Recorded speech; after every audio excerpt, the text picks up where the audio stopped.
하나님께서 하나님의 형상대로 지으신 사람들에게 복을 주시기 위해서 주신 최고의 선물이 뭘까? 하루를 밤과 낮으로 구분하는 일, 그리고 일주일을 주기로 해서 안식일을 주신 것과 한 달을 주기로 해서 한 달을 결산하게 하고 1년을 주기로 해서 1년을 결산하게 하는 것, 이게 하나님이 우리에게 주신 진짜로 하나님의 축복이 아닌가, 그런 생각을 하게 됩니다. 하루를 살고 하루를 반성한다는 건 살아있는 사람으로서는 매우 중요한 일입니다. 일주일을 살고 주일에 하나님 앞에 나와서 하나님의 말씀을 통해서 하나님이 공급하신 은혜를 받고 받은 은혜로 한 주간을 사는 것 너무너무 중요해요.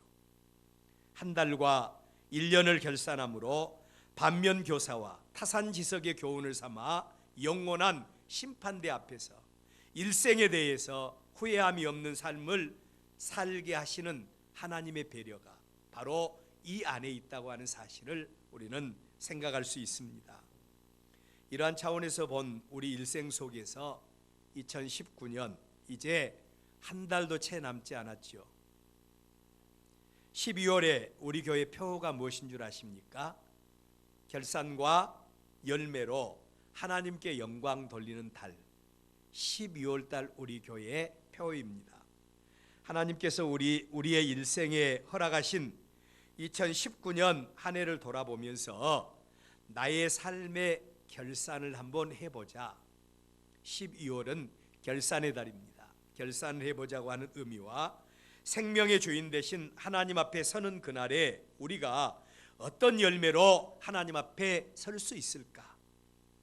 이런 사실에 대해서 한번 점검해 보자, 이런 의미로 결산과 열매로 하나님께 영광을 돌리는 달이라고 이렇게 정했습니다.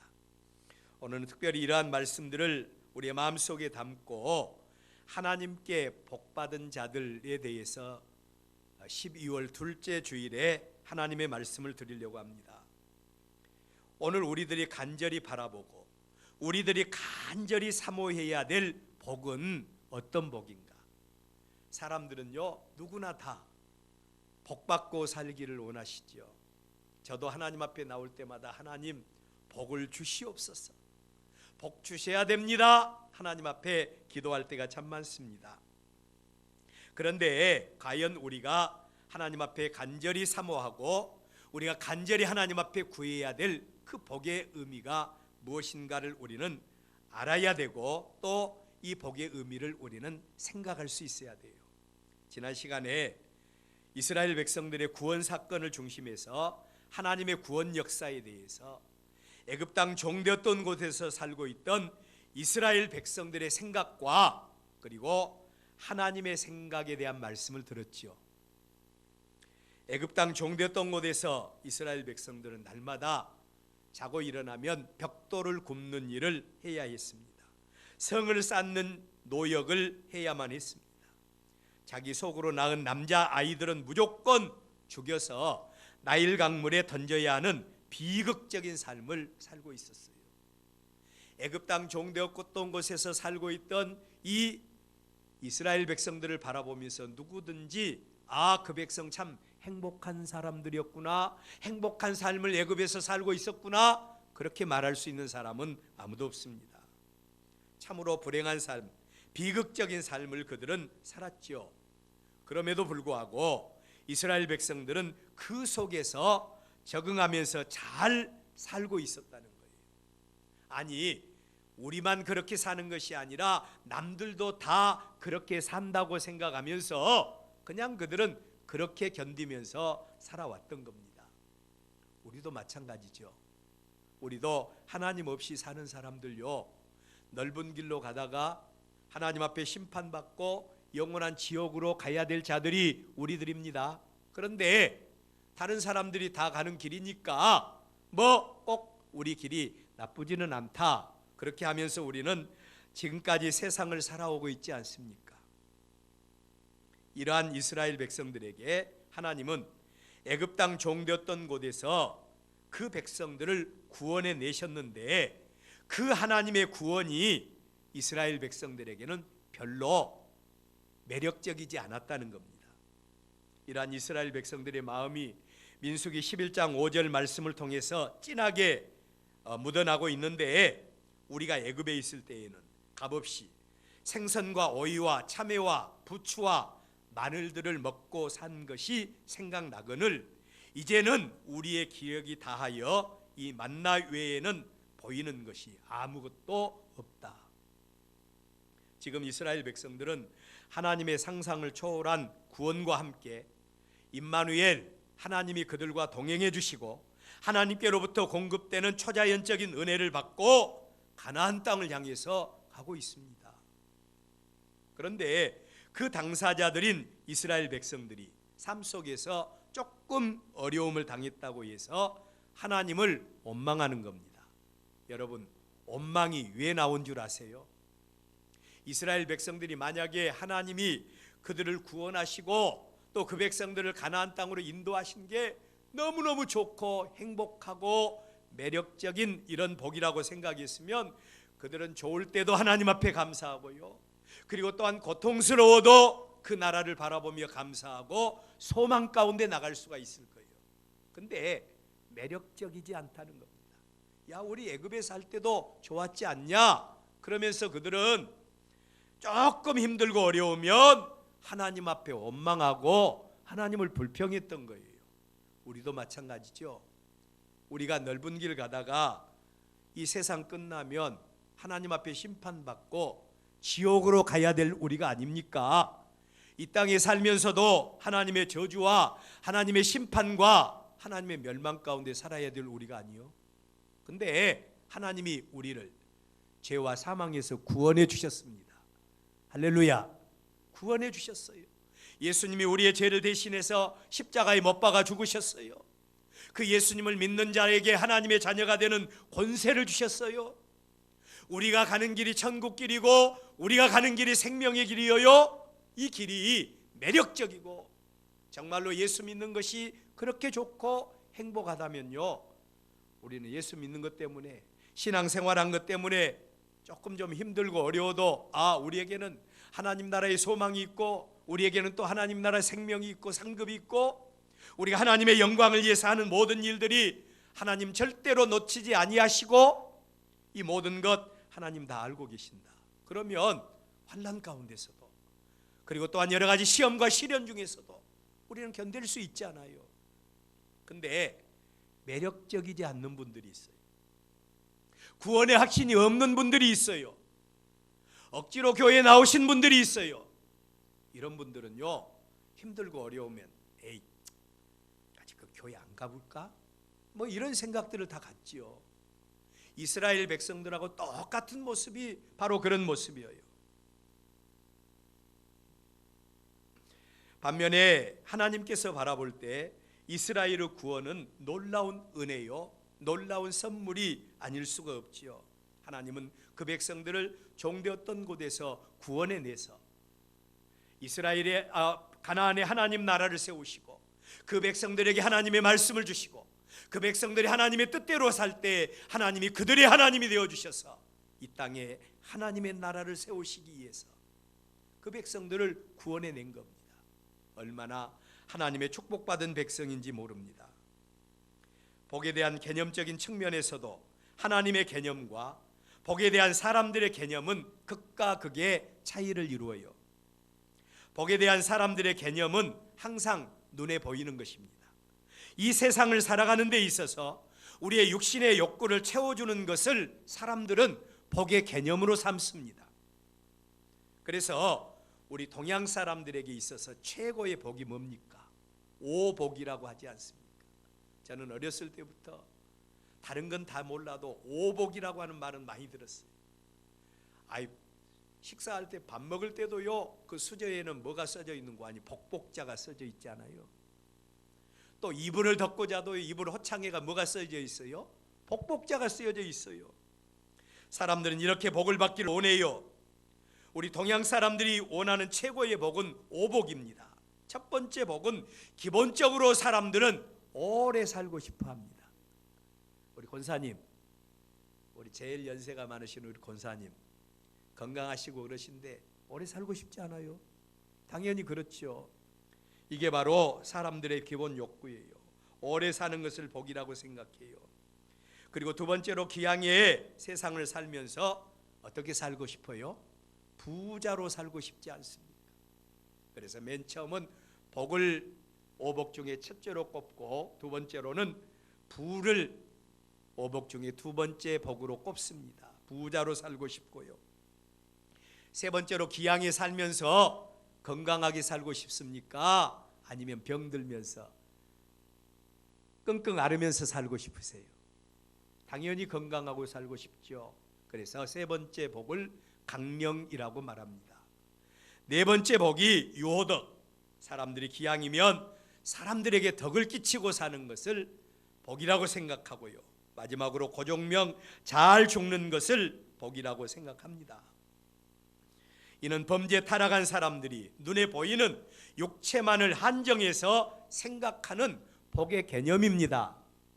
그런데 우리의 알파와 오메가가 되신 하나님, 창조의 주인 되신 하나님, 우리의 처음도 되시고 마지막도 되시고 영원히 우리를 다스리신 하나님의 생명의 주인이신 하나님께서 그의 피조물인 우리 사람들에게, 우리 인간들에게 주시고 싶어하는 가장 큰 복이 뭔가라는 것입니다. 하나님은 우리에게 뭔 복을 주시기를 원하실까요? 우리 한번 따라서 해볼까요? 하나님과 끊어져 버린 관계를 회복시켜 주는 것이다. 그래요. 우리가 죄로 말미암아 하나님과의 관계가 끊어져 버렸지 않습니까? 하나님과의 관계가 끊어졌다는 것은 육은 살고 있는 것 같지만 우리 육신도 사실은 이미 생명이 끊어지는 순간부터, 태어나면서부터 죽어가는 게 우리 사람 아니겠어요? 소나무를 보세요. 소나무를 꺾어 놓으면요, 처음에는 꺾어 놓으면 그 소나무 색깔이 나무에 붙어 있는 것하고 똑같지 않아요? 아마 10일 정도 지나도 똑같은 것 같아요. 그러다가 조금씩 변해서 마지막에 말라버리는 것이 소나무 이파리입니다. 우리 사람도 마찬가지예요. 텔레비전을 보면서 다른 거 저는 잘 안 보이는데 텔레비전에 나와서 이제 활동하고 있는 뭐 가수들이라든지 탤런트들이라든지 코미디언들 보면 나이에 따라서 늙어가더라고요. 나이에 따라서 늙어가요. 그리고 그 얼굴을 보면 조금씩 이제 세포가 그냥 약해지게 되고 시들어지게 되고 주름살이 늘어가는 모습을 보면서 참 인생 무상하구나. 젊어서는 잘 난 줄 알았더니 나이 들어 보니까 아무것도 아니더라고요. 그래서 80이 넘으면 사람들은 잘난 사람이나 못난 사람이나 똑같다 그러더라고요. 이게 바로 우리 인생이에요. 근데 여러분, 우리 알파와 오메가가 되신 하나님, 살아계신 하나님께서는요, 특별히 우리에게 복을 주시는데 어떤 복을 주시는 거 아니? 하나님과 관계에서 끊어져 버린 것. 하나님과의 관계에서 끊어진다는 것은 우리가 생명이 죽어있는 상태입니다. 우리의 영혼이 멸망받을 우리의 모습이에요. 죄로 말미암아 하나님의 영광에서 끊어진 우리가 하나님은 다시 끊어진 관계를 회복시켜 주시는 것입니다. 이 복은 아무에게나 주어진 것이 아니고 하나님이 구원하시기로 애정하시고 하나님이 택하시고 하나님이 부르시고 보혜사 성령을 통해서 우리의 마음속에 하나님의 사랑과 예수 그리스도 안에서 주어진 구원의 은혜를 믿을 수 있도록 하나님께서 그 마음에 하나님의 성령을 부어주신 자만이 이 은혜를 누릴 수가 있다는 겁니다. 여러분, 세상에 가보세요. 유원지마다 사람이 없다고 해도요, 사람들이 넘쳐나요. 또 쇼핑센터에 가보세요. 이마트에 한번 가보세요. 사람들이 발에 칠 정도예요. 근데 그 많은 사람들 가운데서 예수 믿는 사람이 얼마 되지 않잖아요. 교회 나와서 예배드리다 하는 사람들이 얼마 되지 않지 않습니까? 왜냐하면 이 복은 아무에게나 주어지는 게 아니고 하나님이 택한 자들만 하나님 앞에 나와서 예배하고 하나님께 영광 돌리는 우리가 된 줄로 믿습니다. 여러분, 하나님께서 저와 여러분을 바라보실 때 가장 큰 복의 개념은 예수 그리스도를 구주로 영접해서 죄 사함 받고 하나님의 거룩한 백성으로 이 땅에서 살다가 하나님이 부르시는 그날입니다. 하나님이 부르시는 그날, 우리가 이제 죽어서 하나님 앞에 가는 그날이에요. 어떤 목사님이 간증을 하더라고요. 어머니가 이제 시름시름 앓다가 6개월 만에 돌아가셨대요. 동생들이 어머니를 바라보면서 막 애통하면서 울라고 하는 찰나에 이 목사님이 스톱했답니다. 왜냐하면 우리 엄마가 하나님 앞에 가는 그 순간에 하늘문이 열린다. 할렐루야. 하늘문이 열린다. 그리고 하나님 앞에 가서 평생 동안 이제 믿음으로 갔다가 믿음으로 살다 가셨으니, 하나님 나라를 바라보며 사모하다 살다 가셨으니 하나님 앞에 상급의 심판을 받을 거야. 병든 것도 없고 늙는 것도 없고 고통도 없고 괴로움도 없는 그 나라에서, 영원한 하나님의 나라에서 영원한 하나님의 은혜와 축복 가운데 살아가야 할 우리 엄마 아니냐. 천국에 입성하는 그 날이니까 이 날은 슬픔의 날이 아니라 기쁨의 날이야. 그러면서 우리 찬양 드리자. 그렇게 했다고 그러더라고요. 저는 이 목사님을 판단하기를, 참 목사님은 천국에 대한 확신이 계신 분이구나, 그런 사실을 생각했어요. 천국에 대해서 입성을 하는 그날이라는 겁니다. 여러분, 우리가 예수 그리스도를 구주로 영접하고 죄 사함 받고 하나님의 백성으로 살다가 하나님이 부르신 그날에 하나님 앞에 서는 그날, 멸망의 심판이 아닙니다. 지옥으로 가는 그런 입성하는 날이 아니라 영광스러운 하나님의 나라에 갈 수 있는 복, 이 복이 얼마나 큰 복이십니까? 우리가 알지 못해서 그렇지 이러한 하나님과의 관계에서 영의 눈이 열리고 천국과 지옥을 체험했던 사람들의 고백을 들어보면, 이 나라를 얻기 위해서 자신이 지금까지 최고의 가치로 여기고 살아왔던 모든 것들을 다 배설물과 같이 여기고 오직 그 나라를 바라보며 달려가는 삶을 살게 되었다는 겁니다. 그렇다면 우리가 사모해야 될 것, 우리가 진짜로 간절히 사모해야 될 우리의 복이 뭡니까? 이 땅에서 부귀 영화입니까? 우리 아마 연세 많으신 우리 권사님이나 또 옆에 계신 우리 장인의 성도님이시나 또 우리 양 권사님이나 똑같을 거예요. 우리에게 부귀 영화가 뭔 소용이냐? 그렇지 않아요. 부귀 영화가 뭔 소용이냐? 아마 그렇게 이야기할 거예요. 근데 여러분, 우리가 사모해야 될 복은요, 영원한 하나님의 나라를 기업으로 받는 것입니다. 하나님의 나라를 기업으로 받는 거요. 오늘 우리의 본문 34절, 그때의 임금이 그 오른편에 있는 자들에게 이르시되, 내 아버지께 복받을 자들이여, 내 아버지께 복받을 자들이여, 나와 창세로부터 너희를 위하여 예비된 하나님의 나라를 상속하라고 말씀을 하십니다. 하나님의 나라를 상속하라.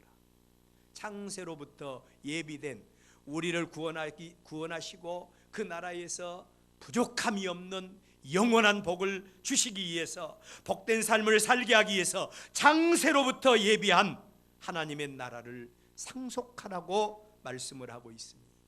하나님의 나라를 기업으로 받은 자가 제일 큰 복을 받은 자들인 줄 믿으시길 바랍니다. 이 복을 우리는 기대해야 됩니다. 이 복을 기대해야 돼요. 이 복을 사모해야 됩니다. 두 번째로, 인자가 올 때에 되어진 일들에 대한 말씀입니다. 여기에서 말하는 인자가 누구입니까? 사람의 몸을 입고 이 땅에 오신 예수님. 그 예수님께서 자기 자신을 사람들에게 나타나 표현할 때마다 주시는 말씀이 인자라고 하는 말로 사용을 합니다. 인자 대신 예수님께서 우리에게 오실 때 두 번 오셨어요. 두 번 오십니다. 첫 번째로는 그 인자 대신 예수님께서 우리에게 오실 때는 우리의 구원주로 오십니다. 뭘로 오셨다고요? 구원주로 오셨어요. 마태복음 1장 21절에 보면 아들을 낳으리니 이름을 예수라 하라. 이는 그가 자기 백성을 그들의 죄에서 구원할 자이심이라. 첫 번째, 사람의 몸을 입으시고 이 땅에 오신 예수님에 대한 천사 가브리엘이 전하는 소식입니다. 아들을 낳으리니 이름을 예수라 하라라고 말씀을 하셨습니다. 자기 백성을 그들의 죄 가운데서 구원하기 위해서 예수님이 이 땅에 오신 거예요. 근데 다시 요한복음 1장 12절에서는 뭐라고 말씀합니까? 이 예수님을요, 우리 한번 따라서 해봅시다. 영접하는 자, 그 이름을 믿는 자들에게 하나님의 자녀가 되는 권세를 주셨느니라. 우리가 구원받고 하나님의 복받는 자리에 들어가기 위해서는요, 반드시 필요한 것이 예수님을 믿는 겁니다. 영접하는 자, 곧 그 이름을 믿는 자들에게 하나님의 자녀가 되는 권세를 주셨습니다. 할렐루야. 권세를 주셨어요. 이 예수님을 영접하여 개인적인 구주로 믿는 자들에게 주시는 하나님의 은혜와 축복입니다. 또 이 복을 공급하기 위해서 오신 예수님은 우리를 향해서 뭐라고 하세요? 마태복음 11장 28절에서 수고하고 무거운 짐진 자들아, 수고하고 무거운 짐진 자들아. 이 세상 살아가면서 우리가 얼마나 수고가 많습니까? 얼마나 무거운 짐이 많습니까? 수고하고 무거운 짐진 자들아, 다 내게로 오라, 내가 너희를 쉬게 하리라고 초청하십니다. 뿐만 아니라 하나님은 사람들로 하여금 이 예수님을 믿는 믿음을 주시기 위해서 보혜사 성령까지 우리에게 내려 보내셨습니다. 사람들의 마음을 감동해서 예수님을 구주로 영접할 수 있는 은혜를 베풀어 주신 겁니다. 이처럼 초림의 예수님은 우리의 구원을 위해서 철저하게 섬기는 자, 우리의 구원을 위해서 자신을 희생하여 우리를 세우시는 일에 최선을 다했던 분이 바로 첫 번째 오신 예수님의 모습이에요.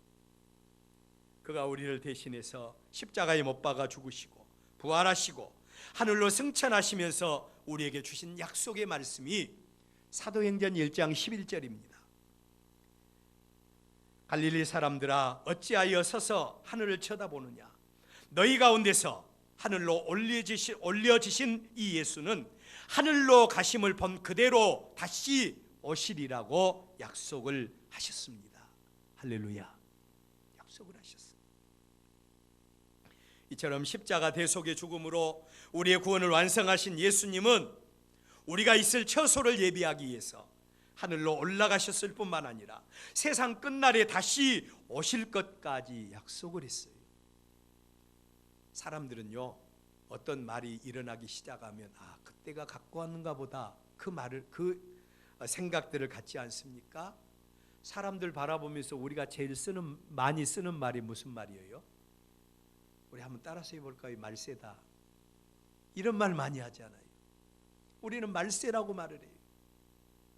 여러분, 두 번째로요, 우리의 본문 30절에 보면 인자가 자기 영광으로 모든 천사와 함께 올 때에, 자기 영광으로 모든 천사와 함께 올 때에 자기 영광의 보좌에 앉으리니, 두 번째 이 땅에 오실 인자에 대한 약속입니다.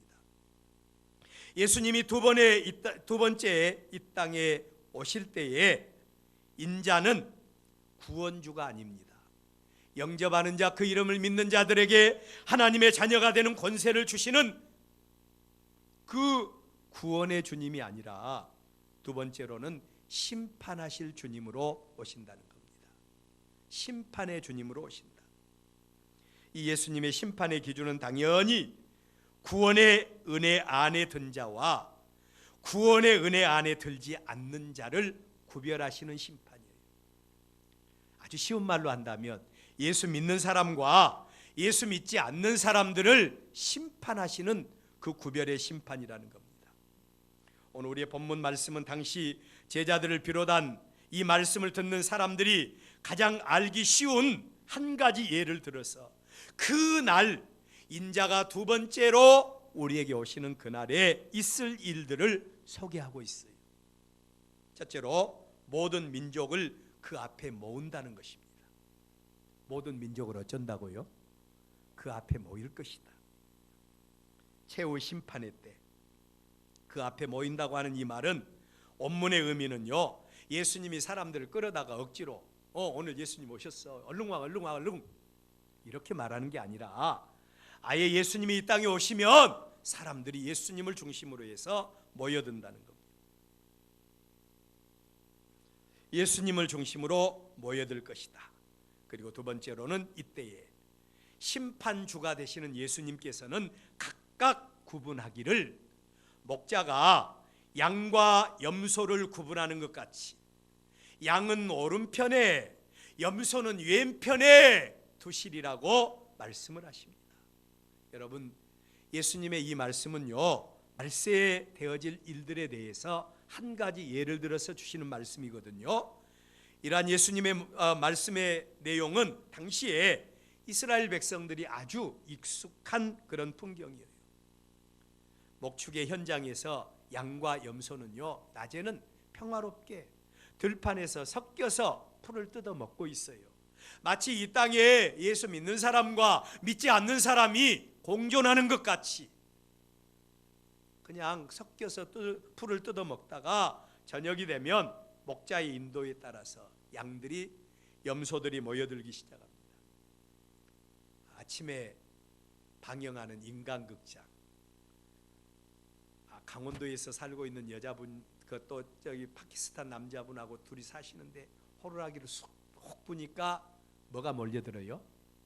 염소들이 그냥 막 산속에서 풀을 뜯어 먹다가 그냥 막 몰려드는 것을 봤어요.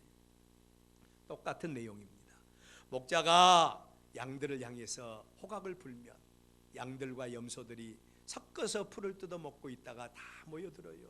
근데요, 모여드는데 양과 염소가 섞여서 모여듭니까? 아니면 양은 오른편에 염소는 왼편으로 모여듭니까? 모여드는 거 보니까요, 양은요 오른편, 그리고 염소는 왼편으로 모여들게 되는 모습을 볼 수 있어요. 이러한 모습은 인류 종말의 때에 예수님이 이 땅에 재림하신 그때에, 인자가 두 번째 우리 가운데 오실 그때에 심판의 주님으로 오시는데요, 사람들이 예수님을 중심으로 해서 모여들게 됩니다. 지금은 섞어서 살고 있죠. 믿는 사람과 믿지 않는 사람이 섞여 살고 있어요. 근데요, 그때가 되면 예수님을 중심으로 해서 오른편과 왼편으로 모여들게 될 것입니다. 세상을 살고 있는 모든 사람들이 똑같은 사람인데 이때에 어떻게 양과 염소를 구별할 수 있습니까? 그 기준이 뭡니까? 중요한 말씀이죠. 우리의 영혼을 결정하는 엄청난 비밀이 여기에 담겨 있어요. 엄청난 비밀이 여기에 담겨 있습니다. 그 기준에 대해서 기록한 하나님의 말씀인 성경은 뭐라고 하시는가? 첫 번째 오신 인자 예수 그리스도의 대속의 피와 그 피로 말미암아 사죄의 은총을 받은 자들인가?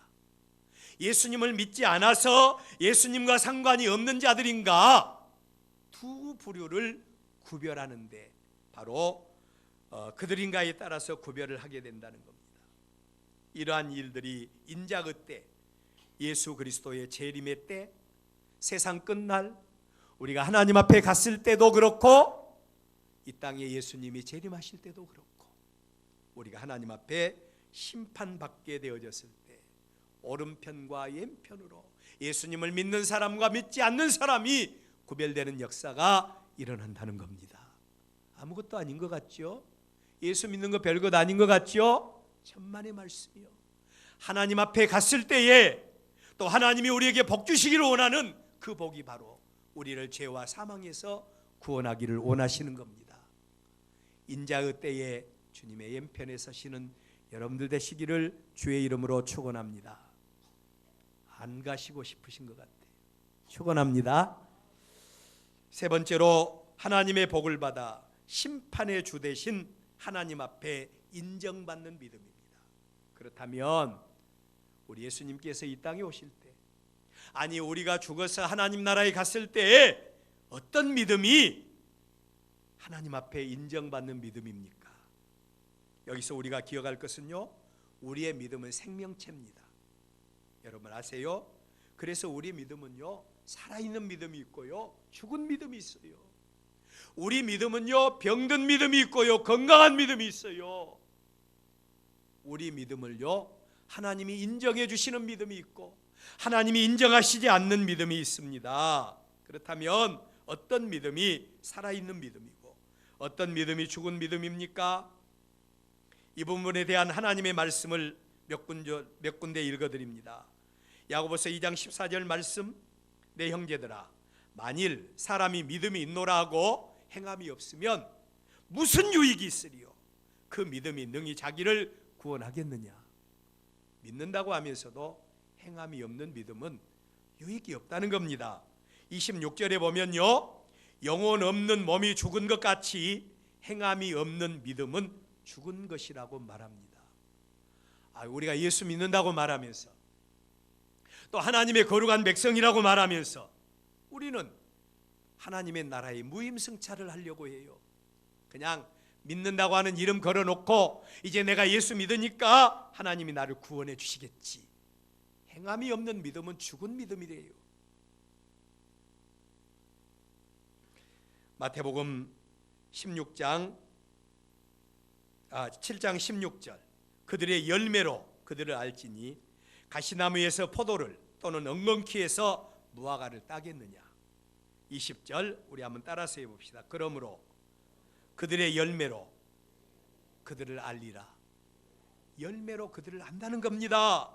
오늘 우리의 본문 34절, 그때에 임금이 그 오른편에 있는 자들에게 말씀하십니다. 인자 되신 예수님께서 말씀하십니다.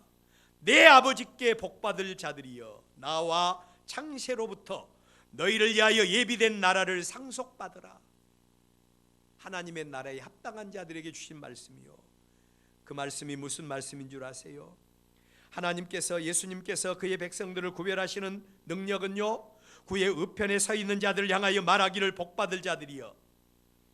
그렇게 말하면서 35절 이하에서 말할 때에 뭐라고 하는 거 아니? 내가 줄일 때에, 내가 헐벗었을 때에, 내가 병들었을 때에, 내가 옥에 갇혔을 때에 그들이 어떻게 했다고요? 너희들이 나와 함께 했다. 병들었을 때에, 내가 헐벗었을 때에 입을 것을 주었고, 줄일 때에 먹을 것을 주었고, 병들었을 때 내가 평안하게 병을 치료할 수 있도록 나에게 도움을 주었다. 전능하신 하나님, 우리 아버지가 되신 하나님 앞에 인정받는 믿음은요, 그냥 입술로만 주여 주여 하는 그런 믿음이 아니에요. 험한 세상에서 수고와 고통 가운데서 우리가 살다 왔으니까 교회는, 목사님은 우리를 위로해 주어야 된다고 생각하고, 설교를 통해서 좋은 말, 그리고 위로되는 말, 이런 말 듣고 은혜 받고 돌아가는 그런 자들이 아닌 것입니다. 하나님의 말씀을 듣고 마땅히 내가 받은 은혜 감사해서 하나님 앞에 행할 일이 뭔가를 알고 하나님 아버지의 필요를 채워드리는 믿음입니다. 하나님 아버지의 필요를 채워주는 믿음요, 이 믿음의 사람들이 하나님 나라에 갔을 때 하나님 앞에 인정받을 수 있답니다. 하나님 나라를 위해서 헌신하는 행함이 있는 그 믿음, 하나님이 원하시는 믿음이에요. 여러분, 자기 자신을 곰곰이 한번 들여다보세요. 나는 은혜 받았으면서 하나님의 은혜가 나에게는 별 매력이 없어? 이런 성도는요, 하나님의 교회에서 어떤 일을 시켜도 안 해요. 하나님의 영광을 위해서 어떤 헌신도 안 해요. 이런 사람들은요, 조금 비웃장 상하면 에이씨, 나 교회 안 나와 불어, 뭐 이런 말이나 해요. 근데요, 하나님께서 우리에게 베풀어 주신 그 은혜와 그 구원의 능력이 가치가 있다고 믿는 성도, 그 하늘나라 천국을 바라보며 그 나라를 위해서 우리가 심기를 원하는 하나님의 백성들은요, 환난이 와도 고통이 와도 또 어려움이 와도 어떤 형편과 처지에서도 하나님이 우리에게 나는 네가 필요하다 했을 때, 예, 주님 내가 여기 있습니다, 마음대로 사용하여 주십시오, 이렇게 하는 성도가 하나님의 구원의 은혜에 동참한 하나님의 거룩한 백성들의 모습입니다. 우리는 2019년을 다 살았어요. 벌써 오늘 여전도에 총회가 열린다고 하는데, 금년 한 해는 우리가 다 하나님 앞에 반성해야 돼요. 물론 다른 분들이 헌신을 통해서 다 메꿔 나가기는 했지만 반성해야 됩니다. 하나님, 내가 필요하면 나 사용하여 주십시오. 나 힘들어도요, 나 약해도요, 나 부족해도요, 시켜만 주신다면 내 그 사명 감당하겠습니다. 이 믿음을 우리 가져야 돼요. 우리의 일생에 2019년은 다시 돌아오지 않아요. 이제 새로운 한 해를 바라보면서 우리의 믿음을 점검해야 됩니다. 우리는 하나님 앞에서 복받을 믿음, 살아있는 믿음을 소유하고 있는지, 믿음의 모양은 있는데 믿음의 능력을 갖지 못해서 하나님 앞에 인정받지 못할 믿음을 가지고 있지 않는지. 그래도 우리가 복 있는 것은 하나님이 지금 이 시간 우리에게 기회를 주셨어요. 지금까지 살아오지 못했으면, 지금까지 하나님 뜻대로 살지 못했으면 회개하면 됩니다. 그리고 앞으로 하나님의 영광을 위해서 쓰임받으면 돼요. 하나님께서 우리를 통해서 역사해 주실 줄로 믿습니다. 이 세상 나그네 길 아닙니까? 우리의 본향은 영원한 하나님 나라 아니겠습니까? 그 나라에서 영원히 하나님의 은혜와 축복 가운데 살기를 원한다고 한다면 행함이 있는 믿음을 소유하십시오. 열매 맺는 믿음을 가지십시오. 하나님의 기쁨이 되십시오. 하나님께서 잘했다, 착하고 충성된 종아 칭찬하시는 저와 여러분들 되시기를 주의 이름으로 축원합니다. 기도하겠습니다. 할렐루야. 우리 아버지 하나님, 사랑과 은혜를 감사합니다. 복된 주일을 우리